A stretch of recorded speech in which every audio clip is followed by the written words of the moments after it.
I do wonder if one of these appellate issues or one of these appellate courts will, in fact, and I would put money on that we will see an Alex Murdaugh retrial. Probably just not as soon as we wanted it to be. I do wonder a little bit about Judge Toal, though, and this is just conjecture. Would be, Judge Toal is there in South Carolina. Part of the system, former Supreme Court justice that was overseeing this.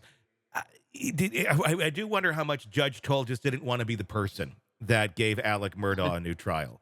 That was like, because the scope was fairly limited to a certain extent. And there's still a lot of evidence we don't know about yet. And as this goes to appellate issues, we still haven't heard about the wiretapping. If there is a connection there to Becky Hill, we know her phone was confiscated in that with her son. But there's other elements to this that I think still we don't know about that may play in. But I do wonder if Judge Toal simply just like, it ain't going to be me on the record. Like one of my last decisions here before I retire, it's not going to be giving Alex Murdaugh a new trial. I'm punting this down the road to an appellate court so they can be the one that makes the call. And I got my goosebumps going right now because, yes, this is why the system works. Because you're right. Judge Toal could have his own biases coming in there, his own personal wants and desires to punt that down the court. Okay, because that happens. Judges are given an awful lot of power and control in that courtroom, but that's why you have great defense attorneys and prosecutors that know the system as well, that they can then go for an appellate court, there's so many things that draw these things out. What a good judge does is try the best they can to not have those things happen. And in this case, it probably wouldn't have happened nearly as much until you had Becky Hill screw over the whole process to start with, which kind of opened up, I think, a whole can of worms. But that's the process. That's what gives us our trust and confidence in our legal system, hopefully, that keeps us on the straight and narrow and doing the righteous things in the world to not deny anyone their own path of pursuit of the joy and happiness in life. Yeah, no, I agree. Never thought we'd be arguing for Alex Murdaugh in any way, shape, or form. I'm like glad. I'm so glad. But I'm like, yeah, I don't know. I still stand. I still, even after all that the other day, I still feel like he should be getting a new trial. If we're arguing for the justice and the system working correctly, I think it was flawed there, and I think you have to go back. And obviously he looks guilty of sin. I think maybe you'll likely get the same outcome out of this, but I don't know. The system has its processes, and I just feel like we're really in a gray area if we're going to say that nothing happened here. Oh, I completely agree. The thing I'm very, very curious about is, and I haven't found it yet, where is their operational guidelines for Becky Hill's position?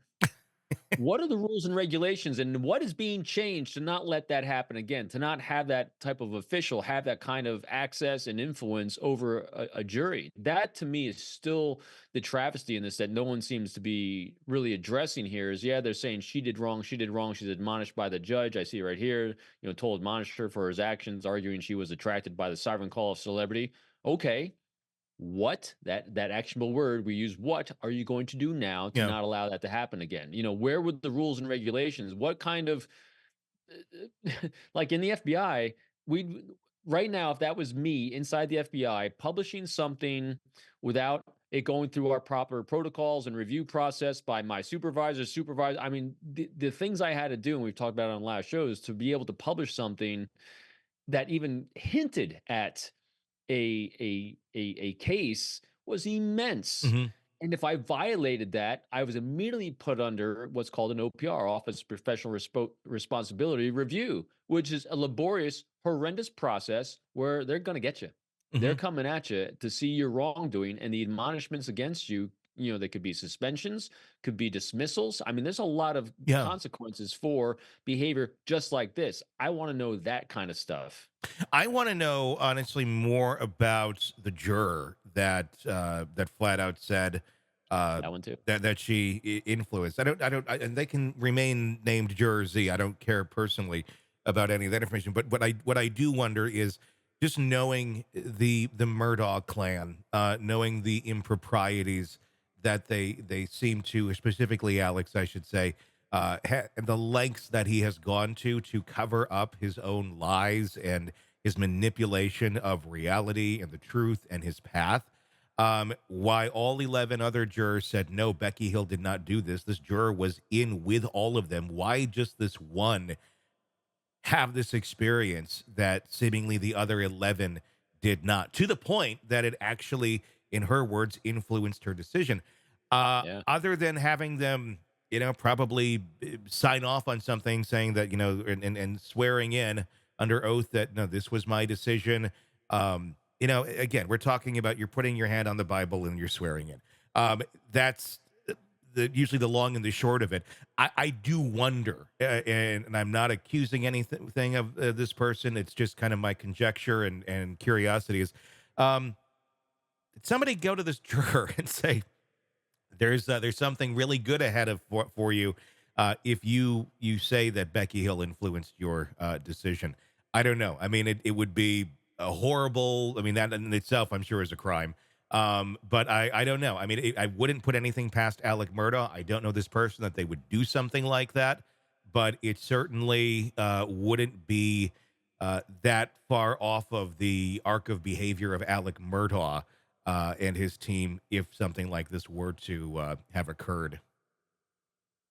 Yeah, it's fascinating, isn't it? Yeah. And look at all the chaos this one person caused, and the juror as well. I mean, it's a Hmm. lot of chaos in here, which should have been a case that we're not talking about anymore. Yeah. It really should be, It, and yeah, it's horrible. and the thing is, as this goes to more appellate issues and more courts, jurors' days are not done. This is going to continue to drag on. They made their decision, but they're going to be asked again and again and again, especially this one. Was this your choice? Is this really what you wanted? But I do wonder if there will be any more investigation into why only this one had this experience and all the Yeah, others did not. I'm very but curious again, as to why that is. I go back to the what a great system we have. Yeah. I mean, it's making sure that justice is being served, and I think this is a great example of making sure that justice is served, even when you have one or two people that are serving their own needs and not the needs of the many. Mhm. And hopefully, it'll stand, and we'll keep moving forward because, yeah, I think he's guilty. Hey, it's Tony Brueski. If you like the podcast, be sure to like, subscribe, and press that bell so you don't miss any of our updates on the cases we're following for you right here at the Hidden Killers podcast from True Crime Today. And thanks